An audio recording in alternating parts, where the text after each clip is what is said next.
রাধে রাধে, সুপ্রভাত বন্ধুরা। ঋষভের গল্পের আরও একটি ব্লগে তোমাদের সবাইকে স্বাগত। আজ শুক্রবার সকাল, তখন প্রায় 11টা বাজে। ঋষভকে টিভিটা ছেড়ে দিয়ে আর বসিয়ে রেখে দিলাম যাতে বাইরে না বেরোতে পারে, আর রান্নাঘরে গিয়ে যাতে না ডিস্টার্ব করে, তাই ওকে টিভিটা ছেড়ে ঘরেই বসিয়ে রেখে দিলাম। আর আমি চলে গেলাম রান্না করতে। ভাতটা আগেই বসিয়ে দিয়ে ফুটিয়ে রেখে দিয়েছি, আর তরকারিটাও বসিয়ে দিয়েছি। জানো তো, কাল হসপিটাল থেকে ফেরার পরে মনটা খুবই খারাপ হয়ে আছে। আমার সাথে এরকমটা হবে সত্যি আশা করিনি। কালকে ঋষভের প্রায় 30,000 টাকারও বেশি ওষুধ কেনা দিয়েছে ডাক্তার। ঋষভের ব্লাড গ্রুপ তো একেই রেয়ার, পাওয়া যায় না একদমই। আর যতক্ষণ না পাচ্ছিলাম তখন তো আরেক চিন্তা হচ্ছিল। কয়েক সপ্তাহ প্রায় হেঁটে হেঁটে হসপিটালে, যদিও ব্লাডটা পেলাম, পাওয়ার পরে ব্লাডটা দিয়েও দিয়েছি। তারপর প্রাইভেট ডাক্তার দেখানোর ডেট ছিল, ওখানে যখন গেলাম তখন তো আরেক চিন্তা, যে প্রাইভেট ডাক্তার প্রায় 30,000-এর উপরে ওষুধ লিখেছে। জানি না কিভাবে ওষুধগুলো কিনবো আর কি করব। জানি না কবে চিন্তামুক্ত হব আর ছেলেটাকে সুস্থ করতে পারবো। প্রত্যেকটা মুহূর্ত মাথায় শুধু একটাই চিন্তা, যে ছেলেটাকে সুস্থ করার জন্য আর কি করতে হবে, আর কীভাবেই বা ছেলেটাকে সুস্থ করে তুলব। এত ওষুধ খাওয়ানোর পরেও প্রতি মাসে ওকে রক্ত দিয়ে যেতে হচ্ছে কন্টিনিউ। কোনো ওষুধেই কোনো কাজ হচ্ছে না। তার উপর ওর বাবার ইনকাম যতটা না, তার থেকেও বেশি খরচ হচ্ছে। কি করে সংসার চলবে, কি করে ছেলের ওষুধ? চারিদিকে টেনশনে যেন মাথা আর কাজ করছে না। চিন্তামুক্ত জীবন হয়তো আর কোনোদিনে পাবো না, এইভাবেই আমাদেরকে এগিয়ে চলতে হবে। নিজেদের কাজ তো নিজেদেরকে করতেই হবে। আজকে এদিকে দেখো ভাত বসিয়ে দিয়েছি। চালটাকে প্রতিদিনের মতো আগে ধুয়ে ভাত বসিয়ে দিয়েছি, আর আগে একটু ফুটিয়ে নিয়ে বসিয়ে রেখে দিয়েছি। তরকারি হয়ে গেলে তারপরেই ভাতটা শেষে আর একটু ফুটিয়ে নেব। আর একদিকে তরকারিও বসিয়ে দিয়েছি। আজকে একটু তাড়াতাড়ি রান্না করতে বসেছি। এর আগে টিফিনের জন্য আলুর দমও করে নিয়েছি। আর আমি এদিকে সবজিগুলো কাটছিলাম, আর এসব ঘর থেকে শুধু আমাকে দেখেই যাচ্ছিল। কারণ ও টিভি দেখে ঠিকই, তবে একটা কার্টুন বা একটা কিছু বেশিক্ষণ ধরে দেখে না, চেঞ্জ করতেই থাকে। যেটাই দেখে বেশিক্ষণ দেখতেই চায় না। আর ওকে ঘর থেকে বাড়াতে দিচ্ছিলাম না, কারণ আজকে আমাদের ঘরে মিস্ত্রি কাজ করছিল পুটিং ঘষার, আর চারিদিকে ধুলো ভর্তি হয়ে গেছিলো। আর ওখানে গিয়ে ধুলো মাখছিল, যার জন্যই ওকে ঘর থেকে বাড়াতে দিচ্ছিলাম না। কাজটা তো অনেক দিন আগেই শুরু হয়েছিল, আর এইরকমটা আমাদের সাথে হবে তাও জানতাম না। আর মাত্র 2 দিনের কাজ বাকি ছিল, তাই মিস্ত্রি আজকে কাজে এসছে।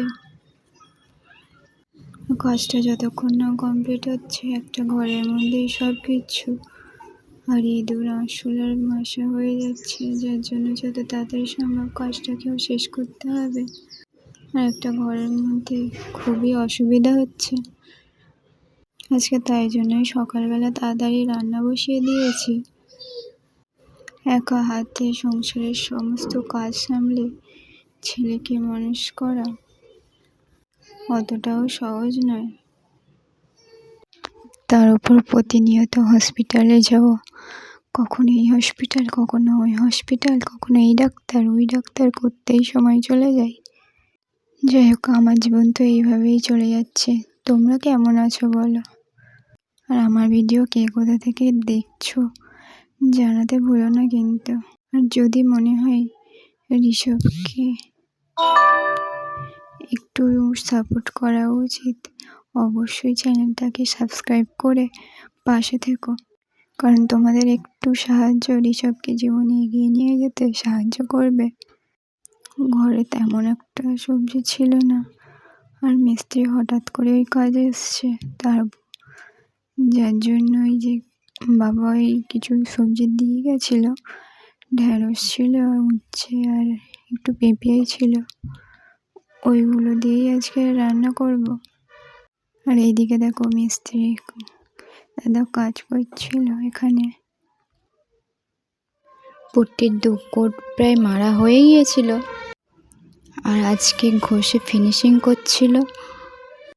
আর এদিকে ঋষভ ওই যে ঘষছিল তাতে প্রচণ্ড ধুলো ভর্তি হয়ে গেছিলো ঘরের চারিদিকে, আর ও সেই ধুলোগুলো নিয়েই খেলা করছিল, আর মিস্ত্রি দাদার মতো ও কাজ করছিল। আর এই যে মুখটার অবস্থা দেখো একবার, কি করেছে পুট্টির ধুলোগুলো মেখে, পুরো ভূত হয়ে গেছে।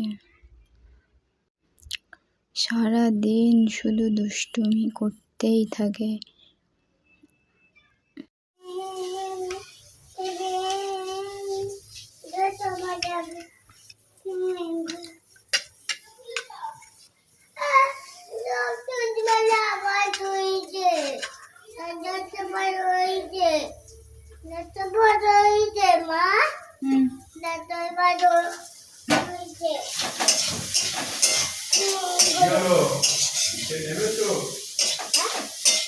নেমে গেছো?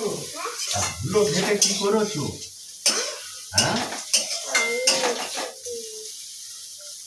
হ্যাঁ, 11টা বেজে গেছিলো, তাই এই যে মিস্ত্রি দাদার টিফিনটা দিয়ে দিলাম, এই আলুর দম আর মুড়ি।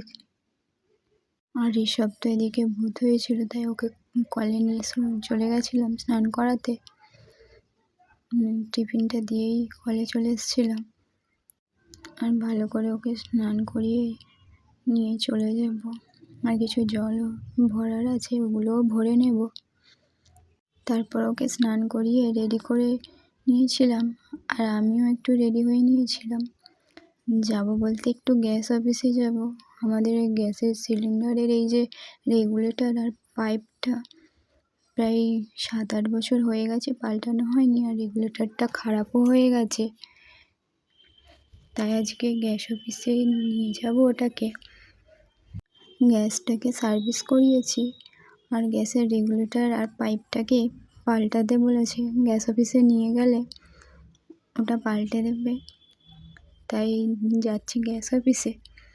অবশ্যই গ্যাস অফিসে গিয়ে রেগুলেটর আর পাইপটাকে দেখালাম, আর দাদা বললেন যে বসতে।